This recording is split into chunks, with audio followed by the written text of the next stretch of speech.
Hello साथीहरू, शुभ बिहानी सबैलाई। अहिले चाहिँ हामी घरबाट निस्किसकेका छौँ र कहाँ जाँदैछौँ भनेर चाहिँ तपाईँहरूले भिडियोको थम्बनेल र टाइटल हेरेर थाहा पाइसक्नु भएको छ। जिन्दगीको गन्तव्य मृत्यु नै हो, त्यसैले यात्रामा रमाउँ भन्ने मोटिभका साथ अहिले चाहिँ हामी यात्राको लागि रेडी भएर निस्किसकेका छौँ। तर कसरी जाँदैछौँ, बाटोमा के हुन्छ, के गर्छौँ हामीले भनेर चाहिँ त्यो थाहा पाउनुको लागि चाहिँ तपाईँहरूले पुरा भिडियो अन्तिमसम्म हेरिदिनु होला।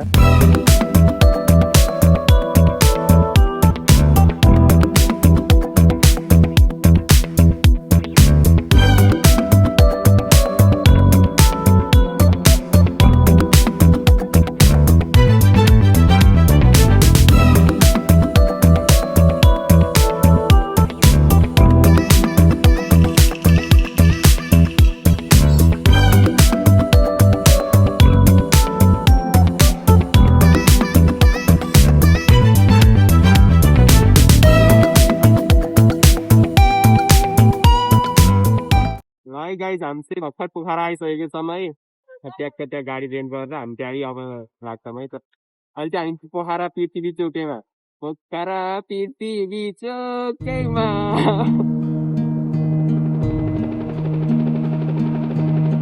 पोखरा पुग्दा भोकले पेट भन्दा पनि आत्मा कराइरहेको थियो, त्यसैले हामी पेट पूजा गर्नतर्फ लाग्यौँ।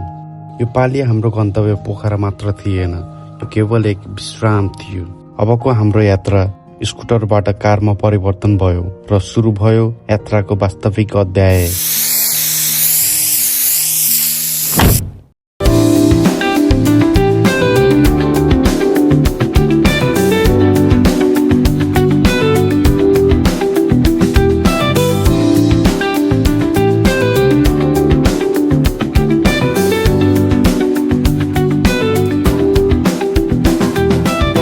पोखराको बगिरहेको व्यस्त सडकलाई छिचोल्दै हामी पुग्यौँ हेम्जाको फराकिलो बाटो।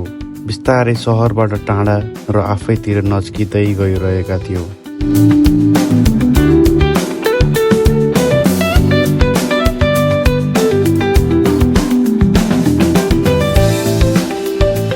कुस्मा भन्दा केही अगाडि पुगेर हामीले केही बेर ब्रेक लियौँ।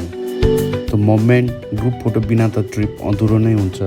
हामी हाँस्यौँ, तस्बिर खिच्यौँ र त्यो पललाई सम्झनाको रूपमा सँगै लिएर अगाडि बढ्यौँ।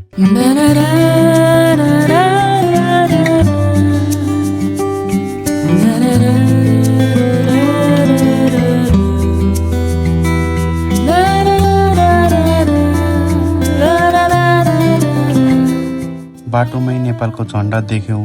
त्यो झन्डाले सम्झायो हामी केवल यात्रा गरिरहेका छैनौँ, हामी आफ्नो देशलाई महसुस गरिरहेका छौँ।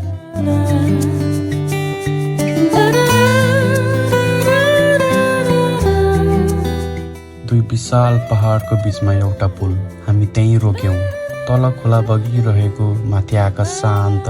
त्यो दृश्य हेर्दा लाग्थ्यो जीवन पनि यस्तै हो। बीच बाटोमा रोकिएर दृश्य हेर्न सक्नेले नै यात्राको महत्त्व बुझ्छ।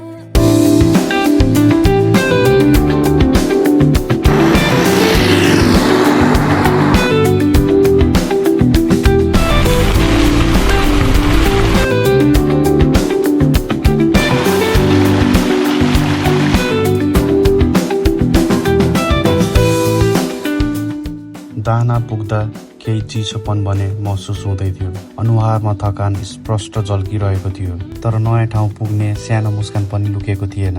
गाडी चार्ज हुँदै थियो, त्यसैले हामीले पनि आफूलाई चार्ज गर्न चाउचाउ अन्डा खाने निदो गर्यौँ। मिठो रहेछ, मैले चाहिसकेँ। साधारण खाजा, तर त्यो क्षण असाधारण थियो, किनकि खुसी महँगो नै हुन्छ भन्ने पनि हुँदैन।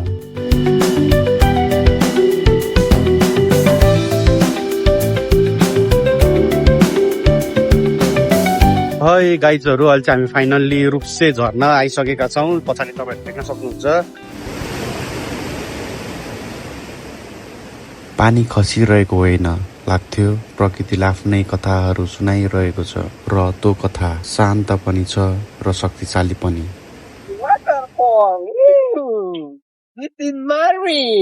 हामी त्यहाँ धेरै बेर रोकिएनौँ, तर केही पलमै यो ठाउँ मनभित्र गहिरो बस्यो। अहिलेसम्मको हाम्रो बवाल भनेर अब हामी चाहिँ यहाँ यो वाटरफलमा छौँ ठ्याक्कै होइन।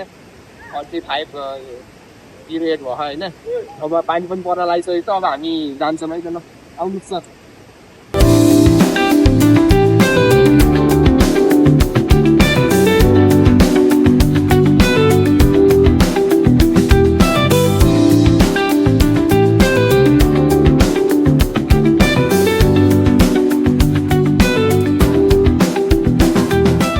सायद पहिलो पटक होला हामीले हिमाल यति नजिकबाट देख्यौं।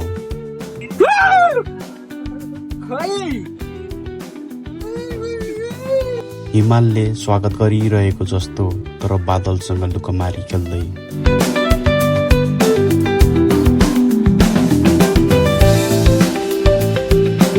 बाटोभरि अनुभव पनि फरक फरक थियो। कतै साँघुरो पुल त कतै घुमाउरो बाटो, कतै अफ रोड त कतै एयरपोर्टको रनवे जस्तै चिल्लो पिच बाटो। कतै जनावरहरू आफ्नै सुरमा चढ्दै थिए, अनि कतै डाँडाको टुप्पोमा टाँसिए झैँ देखिने घर र गुम्बाहरू।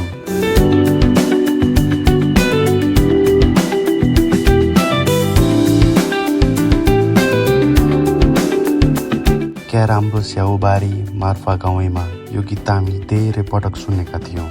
मार्फा पुग्दा बारी देखियो, तर स्याउ भने कतै भेटिएन। लाग्छ स्याउहरू पनि नयाँ वर्ष मनाउन बिदामा गएका छन्। हामी एकअर्कातिर हेरेर हाँस्यौं। यात्रामा यस्तै साना निराश पनि आफ्नै किसिमको रमाइलो हुँदो रहेछ। दिन साँझमा ढल्किँदै थियो। बत्तीहरू बल्न थालेका थिए। हावामा चिसो मिठास मिसिएको थियो। पहाडका छायाहरू बिस्तारै रातमा मिसिँदै थिए।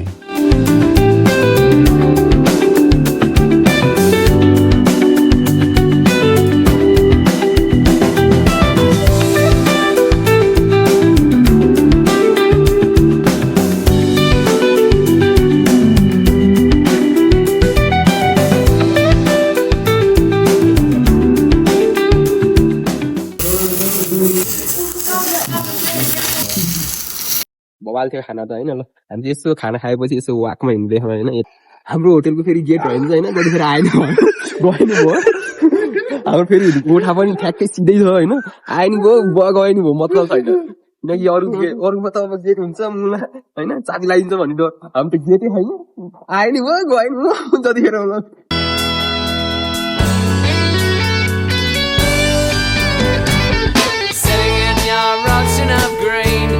Seeing red, this ain't no Tennessee. Except in your head, you always were the drama queen. Left nothing unsaid, but still I don't know what you mean. Quicksand is pulling you down. It wants to eat your golden crown. I see the light on your face. I see the fight in your eye. Too far, now you're falling down. I see you calling for help. I see you backing away. You've hit the top, but now you're heading for ground. Floating in the waves of regret, drowning through life, somehow you'll never forget. It'll eat you alive. You always were the fool in the set. She'll make a good wife. Your level of incompetence met. Quicksand is dragging you in. Maybe remorse will pull from your skin.